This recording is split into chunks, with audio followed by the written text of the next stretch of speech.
And the last one is, what's the first step? So what's the first step to join your movement? And I'll give you guys a little bit of time to think about that. First step to join your movement. What's that look like?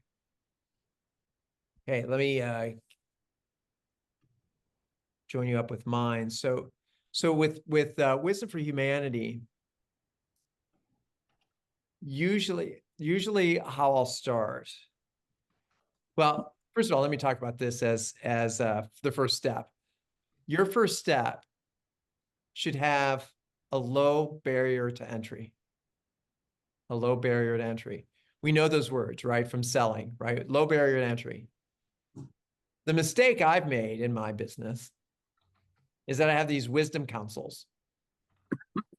And so the entry point for wisdom councils when I first started doing this was, okay, what I'd like you to do is to go to a remote location on the planet with a bunch of people you don't know, with a curriculum that you don't know about.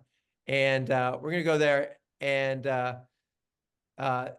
we'll have a nondescript outcome. Okay. Awesome. That's great. Sign me up. Right. Now, strangely enough, people signed up to go. I was like, oh, this is good. Now, I think part of that was because of my magnetism.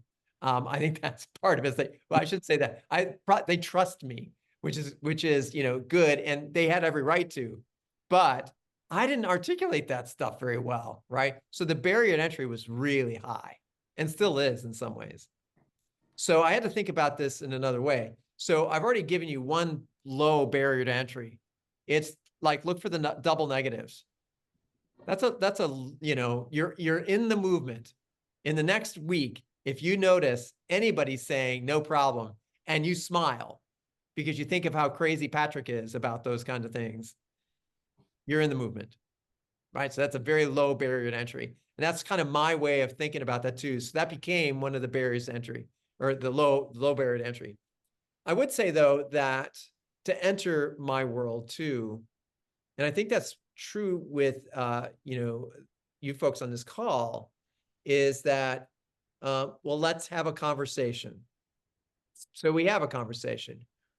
We have a conversation at a salad bar. I think, Paul, that's where we did our thing. And Nate, I can't remember how we reintroduced ourselves. I think it was a Zoom call or something like that. Yeah. And so I'm like, hey, so in a sense, we started talking to each other. Now, there's two ways to think about that in my mind.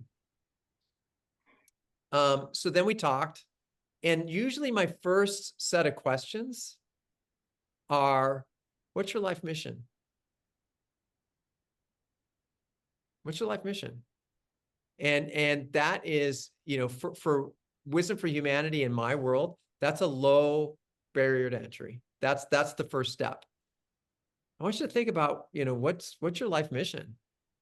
And then usually, or it could be the other one that I use is for that is, what's your superpower?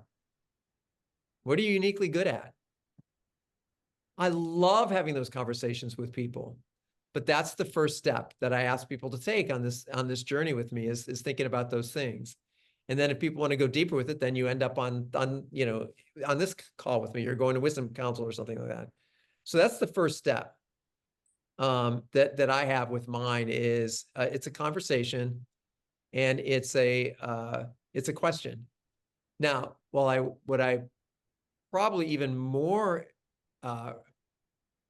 realistic about where that movement started is when we met. Now, I didn't know I was in a movement, and you didn't know I was in a movement, but that's probably where the movement started. And the first step is being authentically me, and you guys being authentically you, and we connected. That's probably the beginning of most movements. It comes from that, even though you're not on the movement. But all right, so that's the first step. What do you guys have for first steps?